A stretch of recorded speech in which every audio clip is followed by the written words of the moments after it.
list.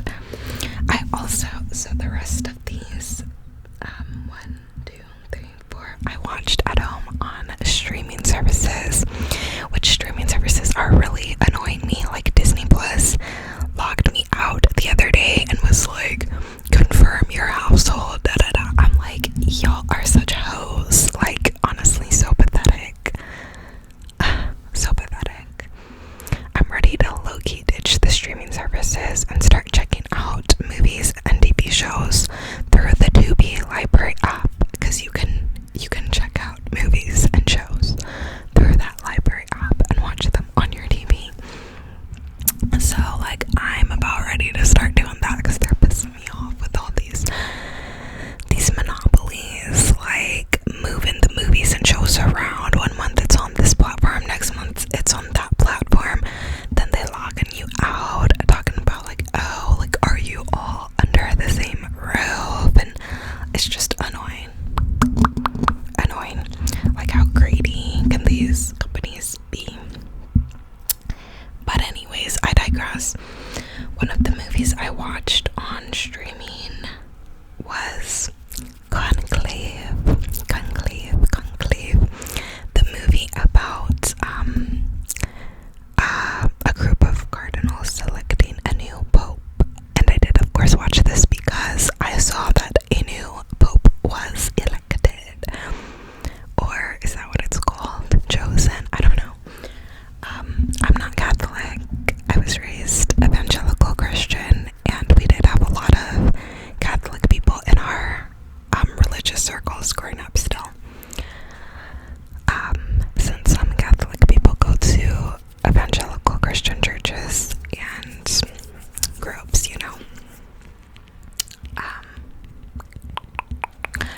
But so I'm not Catholic, but I'm a little familiar with it, but not super familiar with, you know, the inner workings, and was not at all familiar with the, you know, process of selecting a new pope and whatnot. But I saw online, I started seeing all these posts about the new pope because he's from Chicago, the Midwest, first Midwestern pope.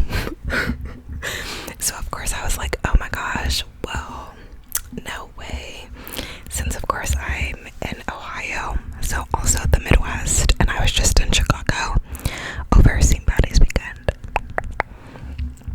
But then I saw some interview or some post that said that the new pope said that he watched Conclave right before getting the news that he was chosen to be the new pope, which I'm confused how that works, because in the movie they made it seem like they were like sequestered. So I don't know, I'm not familiar with like how much the movie is realistic or not, but when I saw that I was like, well dang, now I want to watch this movie and see like what's the tea, because everyone was posting pictures of him next to the guy from Conclave.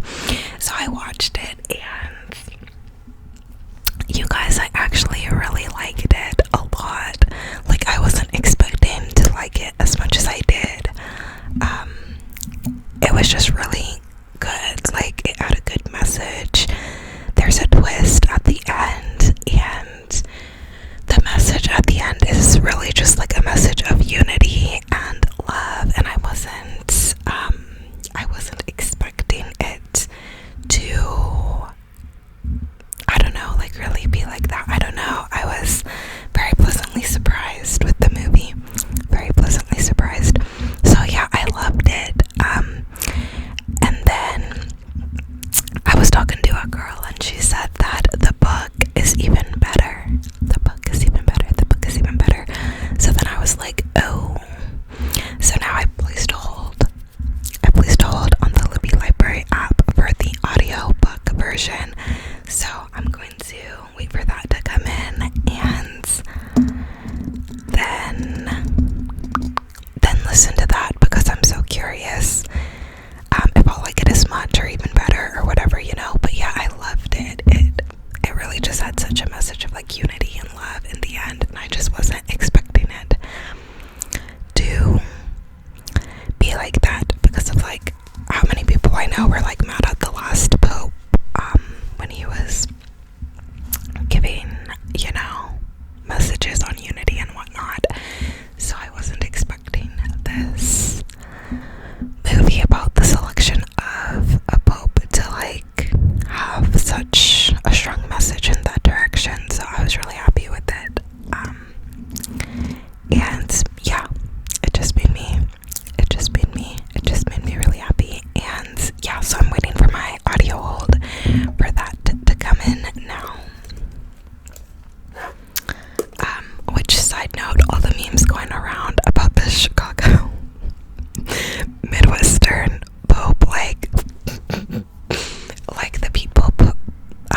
most hilarious thing ever. Oh my gosh. But yeah, okay, so I watched Conclave, really liked it. I also watched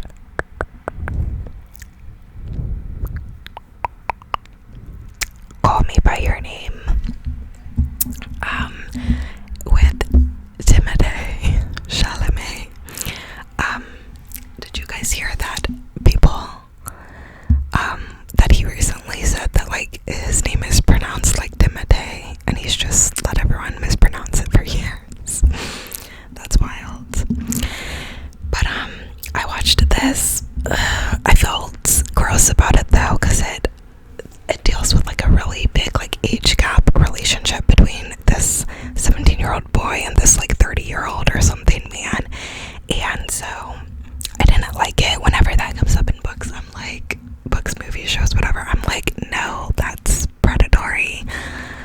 A 17-year-old and a 30-year-old, like, no, that 30-year-old is a predator, like, no. So yeah, I didn't like it.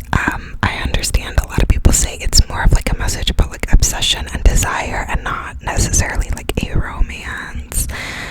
And like I get what people are saying, and people say the book has beautiful prose. I don't know, I haven't read the book, and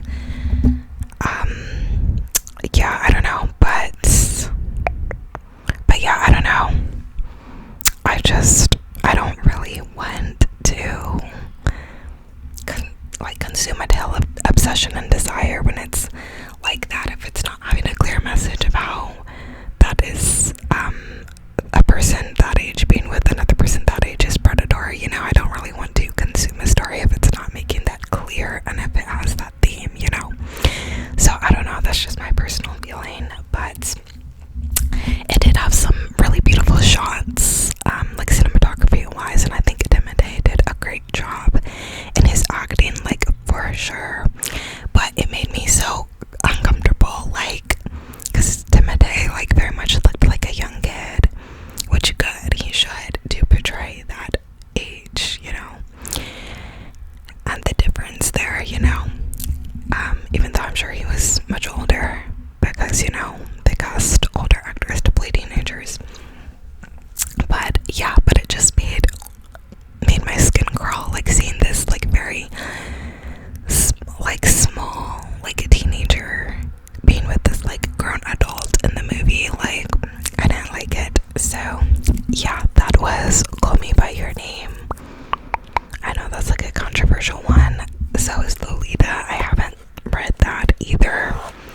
I did read My Dark Vanessa, and that one was good because like it showed, like, it made it clear that it had something to say about how the girl was a victim and preyed on. So that one was good, My Dark Vanessa. But I feel like these other ones, I'm like, I take issue with it when it doesn't have that clear message. So yeah, that was that. And then most recently I watched Companion, which is a thriller movie. It just came out on Max. It was in theaters for a while, and it's about like a girl who's like kind of like a sex bot, like an AI bot, and she doesn't know that she is one. And this man that she's designed to be obsessed with, and love and everything, basically sets her up. Her trying to gain autonomy and freedom after that, and the guy who like owns her, who bought her or rented her, is like a really fucked up dude. And yeah,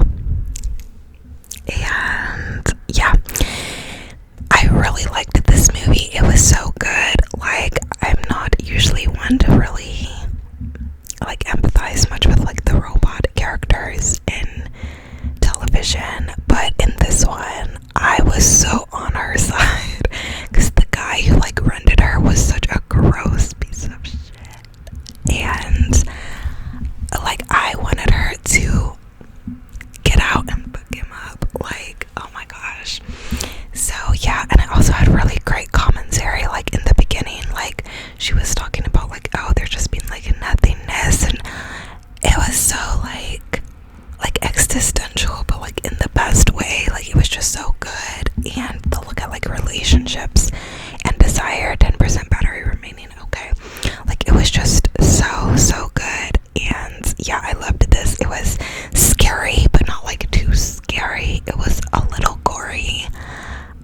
Towards the end there's a scene that's like really gross, but besides that it wasn't, well, I don't know, there were a few scenes I looked away for, but yeah, it was really good. It had a really great story. I felt like it had good messaging. It was funny at points. It was it really just made you feel a lot of emotions, and yeah, I just loved it. So would definitely recommend. I'm not a huge like thriller movie type of person, but yeah, I loved this. Loved it. And yeah, I thought it had some great commentary, and yeah, 10/10 recommend. And then I also watched Babygirl. So this was with Nicole Kidman, and again, this was another one that was in theaters kind of recently, and I meant to see it in theaters, and I didn't.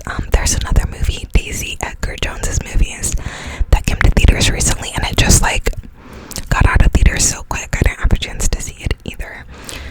But Babygirl basically tells the story of this woman, I would say like middle-aged woman, who is married to this man and feels very like unfulfilled in her relationship.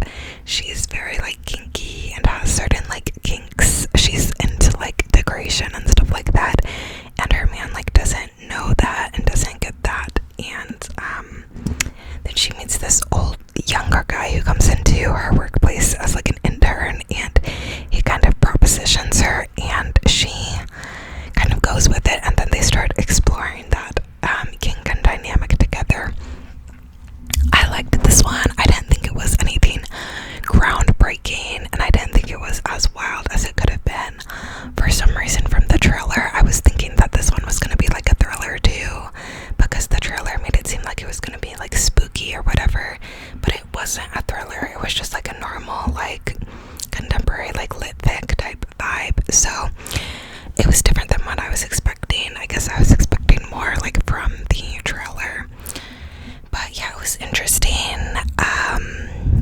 And yeah, I liked some of the cinematic scenes where she was like getting Botox and stuff like that, and like the flashing, and her kind of just going through her life feeling kind of like disillusioned with her current situation, and kind of like the looks at like women aging and like being made fun of, being like looked at one way if they don't get something done, but then being made fun of when they do get stuff done, and like face work and stuff like that. And yeah, I don't know, I really liked it.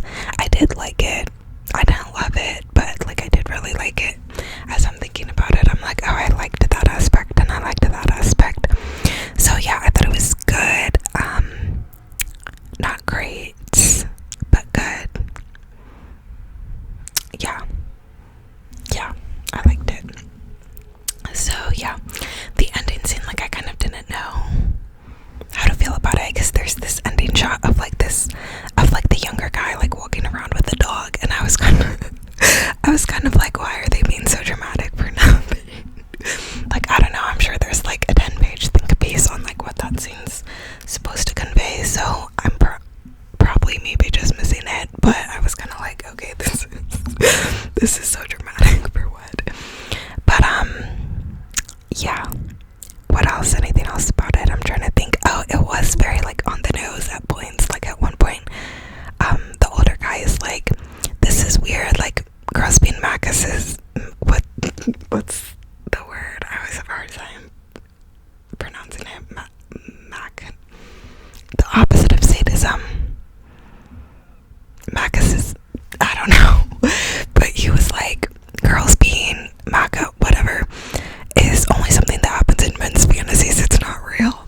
And then the young guy was like, no, that's an outdated take. So it was like very like on the nose, like stay